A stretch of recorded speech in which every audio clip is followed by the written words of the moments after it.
Hello friends, എല്ലാവർക്കും മഹാലക്ഷ്മി സീരിയലിൻ്റെ ഇന്നത്തെ മെഗാ എപ്പിസോഡിൻ്റെ റിവ്യൂയിലേക്ക് സ്വാഗതം. അങ്ങനെ ഉണ്ണിക്കും കരുണയ്ക്കും വേണ്ടി സംസാരിക്കുന്ന മോഹിനിയോട്, ഉണ്ണി ഗവൺമെൻറ് സർവീസിലാണ് ജോലി ചെയ്തിരുന്നത് എങ്കിൽ ഞങ്ങൾ കൊടുക്കുന്നതിൻ്റെ പകുതി ശമ്പളം പോലും അവന് കിട്ടില്ല.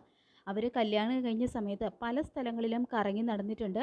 അന്നൊന്നും ഞങ്ങൾക്ക് ഒരു കോംപ്ലക്സും തോന്നിയിട്ടില്ലല്ലോ. ചിലപ്പോൾ എല്ലാവരെയും ഇവിടെ നിന്ന് ഇറക്കി വിട്ട് ചാണകവെള്ളം തളിച്ച് ശുദ്ധമാക്കണമെന്ന് തോന്നും. ഇല്ലെങ്കിൽ ചെയ്തതിനെല്ലാം നിയമപരമായിട്ടുള്ള ശിക്ഷ വാങ്ങിക്കൊടുക്കണം എന്ന് തോന്നും. പക്ഷേ എല്ലാം കഴിഞ്ഞ് ചെയ്തു പോയല്ലോ എന്നോർത്ത് കുറ്റബോധം തോന്നും. അതുകൊണ്ടാണ് ഒന്നിനും മുതിരാത്തത്. അതുകൊണ്ട് അമ്മ അവർക്ക് വേണ്ടി അഹങ്കാരികളായ അവർക്ക് വേണ്ടി അമ്മ സംസാരിക്കണ്ട എന്ന് തന്നെ പറയുന്നുണ്ട് കേട്ടോ കണ്ണൻ. തുടർന്ന് വെഡിങ് ആനിവേഴ്സറി ആയിട്ട് നിങ്ങൾ രണ്ടുപേരും വീട്ടിലേക്ക് വരില്ലേ എന്ന് മോഹിനി ചോദിക്കുമ്പോൾ, അവിടേക്ക് വന്നു പോകരുതെന്നല്ലേ കരുണ പറഞ്ഞിരിക്കുന്നത് എന്ന് മോഹി ചോദിക്കുമ്പോൾ, എന്നാലും സാരമില്ല, ഇത്രയും നല്ലൊരു മോളെ അമ്മ എനിക്ക് തന്നില്ലേ, അതുകൊണ്ട് ഞങ്ങൾ വരും എന്ന് തന്നെ പറയുന്നുണ്ട് കേട്ടോ കണ്ണൻ. പിന്നീട് മേഘൻ ഗുണ്ടയുടെ അടുത്ത് ചെന്നിട്ട് അയാളെ കൊണ്ട് കണ്ണൻ നടന്നോ ഇല്ലയോ എന്ന് പറയിപ്പിക്കാനായിട്ടൊക്കെ ശ്രമിക്കുന്നുണ്ടെങ്കിലും അയാൾക്ക് ഒന്നും പറയാനായിട്ട് കഴിയുന്നില്ല. ഒടുവിൽ അയാളുടെ പ്ലാസ്റ്റർ ഇട്ടിരിക്കുന്ന കാല് പിടിച്ചു വലിച്ച് വേദനിപ്പിച്ച് അയാളെ കൊണ്ട് കണ്ടത് പറയിപ്പിക്കാനായിട്ട് മാക്സിമം ശ്രമിക്കുന്നുണ്ടെങ്കിലും അയാളുടെ നാവിൽ നിന്നും ഒരക്ഷരം പോലും പുറത്തേക്ക് വരുന്നില്ല. പിന്നീട് കണ്ണനും മഹിയും വിവാഹ വാർഷിക ദിവസം ആദ്യം തന്നെ അമ്മയെ കാണാനായിട്ട് കരുണാലയത്തിലേക്ക് ചെല്ലുന്നു. അപ്പോൾ അവർ പോയതിന് ശേഷം ദുർഗ ഉണ്ണിയോട് പറയുന്നുണ്ട്, നമ്മളറിയാത്തത് എന്തോ അവരുടെ ജീവിതത്തിൽ നടക്കുന്നുണ്ട് ഉണ്ണി. വിവാഹ വാർഷികമായിട്ട് എന്തെങ്കിലും വിലപിടിപ്പുള്ള സമ്മാനമൊക്കെ ആയിരിക്കും കണ്ണൻ അവൾക്ക് കൊടുക്കുന്നത്. ഇനി അതുകൂടി അറിഞ്ഞു കഴിഞ്ഞാൽ കരുണമോൾ പിന്നെ നീയുമായിട്ടുള്ള ബന്ധം പിരിയും എന്നുള്ള കാര്യം ഉറപ്പാണ്. മാത്രമല്ല മഞ്ജുവിനെ നിൻ്റെ സ്ഥാനത്ത് നിയമിച്ചത് കരുണമോൾ ഇതുവരെ അറിഞ്ഞിട്ടില്ല. അവൾ നിൻ്റെ ജീവിതത്തിൽ നിന്ന് പോയി കഴിഞ്ഞാൽ പിന്നെ നഷ്ടം നിനക്ക് തന്നെയാണ്. കോടിക്കണക്കിന് ആസ്തിയുണ്ട് അവൾക്ക്. നിനക്കാണെങ്കിൽ സ്വന്തം എന്ന് പറയാനായിട്ട് എന്തുണ്ട്, ഒരു വീട് പോലും ഇല്ലല്ലോ എന്നെല്ലാം ദുർഗ പറയുമ്പോൾ, ഞാൻ എന്ത് ചെയ്യണമെന്ന് അമ്മ പറയുന്നത്, താഴാവുന്നതിൻ്റെ മാക്സിമം ഞാൻ അവളുടെ മുന്നിൽ താണു കഴിഞ്ഞു എന്ന് ഉണ്ണി പറയുമ്പോൾ, നീ അങ്ങനെ നിരാശപ്പെടരുത് ഉണ്ണി. ഇനി അവനെയും വിളിച്ചുകൊണ്ട് അവൾ എവിടേക്ക് പോയിട്ടുണ്ടല്ലോ, ഇനി അതുകൂടി കണ്ടു കഴിഞ്ഞാൽ മോൾ എന്ത് തീരുമാനം എടുക്കുമെന്ന് പറയാൻ പറ്റില്ല. അതുകൊണ്ട് നിൻ്റെ പിശുക്കൊക്കെ ഒന്ന് മാറ്റിവെച്ച് അവളെ സന്തോഷിപ്പിക്കാനുള്ള വഴി ആലോചിക്കുമെന്ന് പറയുന്നുണ്ട് കേട്ടോ ദുർഗ ഉണ്ണിയോട്. പിന്നീട് മഹിയും കണ്ണനും കരുണാലയത്തിൽ എത്തുന്നു. അപ്പോൾ രണ്ടുപേരെയും മനസ്സ് നിറഞ്ഞ് സ്വീകരിക്കുന്നുണ്ട് കേട്ടോ മോഹിനി. രണ്ടുപേർക്കും എല്ലാ ഐശ്വര്യങ്ങളും ഉണ്ടാകട്ടെ എന്ന് മോഹിനി പറയുമ്പോൾ, അമ്മയോടാണ് എനിക്ക് നന്ദി പറയാനുള്ളത്. ഇത്രയും നല്ലൊരു മോളെ അമ്മ എൻ്റെ കയ്യിൽ ഏൽപ്പിച്ചില്ലേ എന്ന് പറയുന്നുണ്ട് കേട്ടോ കണ്ണൻ. അപ്പോൾ പ്രതാപനും മുത്തശ്ശിക്കാണെങ്കിൽ ഇത് കണ്ട് ഒട്ടും സഹിക്കാൻ കഴിയുന്നില്ല. ഇവനെയും കൂട്ടി ഇങ്ങോട്ട് വരരുതെന്ന് കഴിഞ്ഞ തവണ വന്നപ്പോഴേ കരുണമോൾ നിന്നോട് പറഞ്ഞതല്ലേ എന്ന് മുത്തശ്ശി ചോദിക്കുമ്പോൾ, ഞാൻ എൻ്റെ അമ്മയെ കാണാനാണ് വന്നതെന്നും അതും എനിക്കും എൻ്റെ അമ്മയ്ക്കും കൂടി അവകാശപ്പെട്ട വീട്ടിലാണെന്ന് പറഞ്ഞുകൊണ്ട് മഹി ചുട്ട മറുപടി തന്നെ മുത്തശ്ശിക്ക് കൊടുക്കുന്നുണ്ട് കേട്ടോ.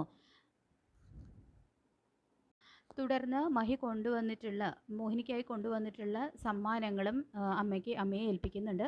അപ്പോൾ പ്രതാപം പറയുന്നുണ്ട്, നിങ്ങളുടെയൊക്കെ സന്തോഷം കണ്ടാൽ തോന്നും യോഗ്യനായ എല്ലാം തികഞ്ഞ ഒരുത്തനെയാണ് നിൻ്റെ മോൾക്ക് ഭർത്താവായി കിട്ടിയിരിക്കുന്നത്.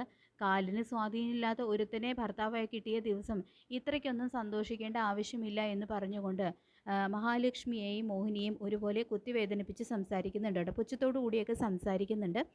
അപ്പോൾ കണ്ണനും മഹിയും മോഹിനിയാണെങ്കിൽ അത് കണ്ട് അവർക്ക് യാതൊരു കുലുക്കവും ഇല്ല. കാരണം കണ്ണൻ നടന്നു തുടങ്ങി എന്നുള്ള കാര്യം അവർക്കറിയാലോ. അപ്പോൾ അതുകൊണ്ട് തന്നെ അവർക്ക് യാതൊരു വേദനയും അതിലൊന്നും തോന്നുന്നില്ല. അപ്പോൾ ഈ സമ്മാനങ്ങളൊക്കെ മഹി കൊടുക്കുന്നത് കണ്ട് അവരാണെങ്കിൽ പുച്ഛത്തോടു കൂടി ഇങ്ങനെ നോക്കി നിൽക്കുകയാണ് കേട്ടോ. അവരങ്ങനെ അസൂയയും പകയൊക്കെ ഒരുപോലെ തോന്നുന്നുണ്ട്.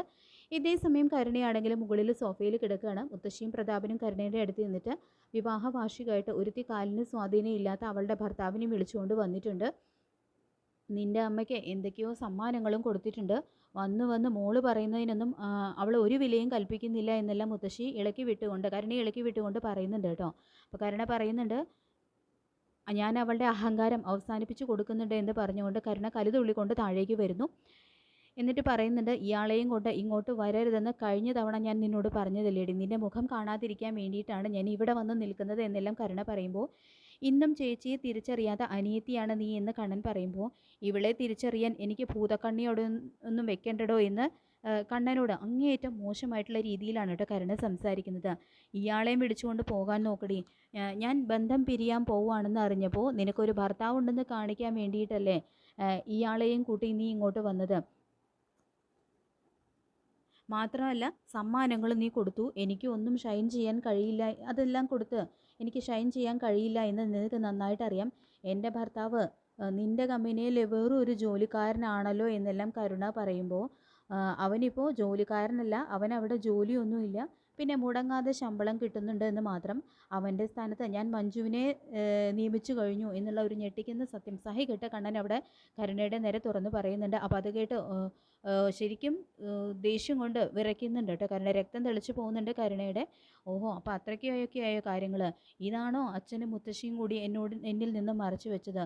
എൻ്റെ വിവാഹം കഴിഞ്ഞ് ഈ ദിവസം തന്നെ ഞാൻ എൻ്റെ വിവാഹ ബന്ധവും വേണ്ടെന്ന് വെക്കുകയാണെന്ന് പറഞ്ഞുകൊണ്ട് കലുതുള്ളിക്കൊണ്ട് മുകളിലേക്ക് കയറി പോവാണ് കേട്ടോ കരുണ.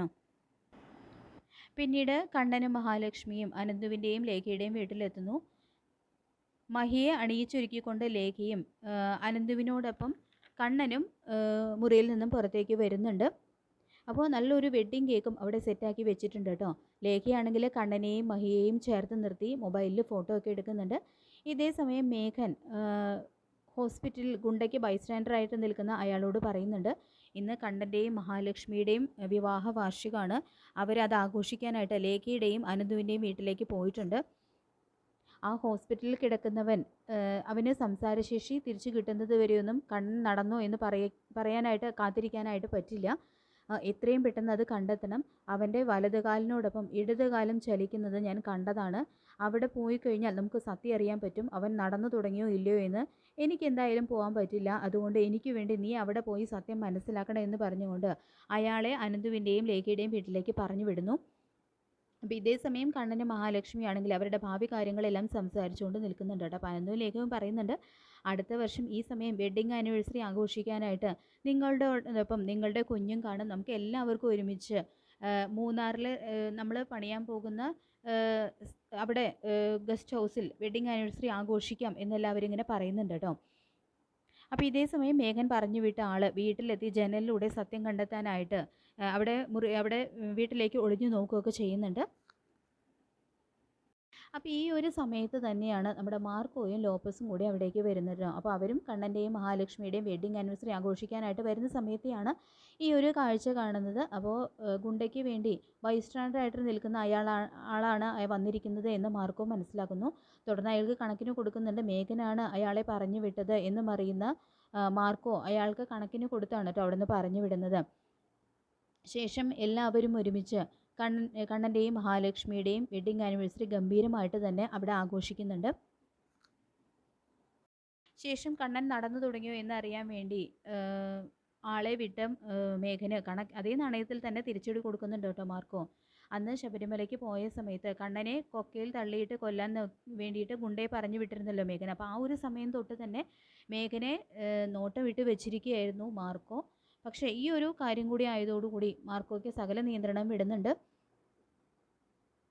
അങ്ങനെ മേഘന് അതേ നാണയത്തിൽ തന്നെ തിരിച്ചടി കൊടുക്കുകയാണ് കേട്ടോ മാർക്കോ ചെയ്യുന്നത്. എന്തായാലും പഠിച്ച പണി 18 നോക്കിയിട്ട് മേഘന് കണ്ണൻ നടന്നു തുടങ്ങിയോ എന്നുള്ള കാര്യം ഒരിക്കലും കണ്ടെത്താനായിട്ട് കഴിയുന്നില്ല. അപ്പോൾ നമുക്ക് കാത്തിരിക്കാം മഹാലക്ഷ്മി സീരിയലിൻ്റെ ഇന്നത്തെ മെഗാ എപ്പിസോഡിനായിട്ട്. ഈ റിവ്യൂ ഇഷ്ടപ്പെട്ടെങ്കിൽ ലൈക്ക് ചെയ്യുക, ചാനൽ കൂടി ഒന്ന് സബ്സ്ക്രൈബ് ചെയ്ത് സപ്പോർട്ട് ചെയ്യുക. താങ്ക്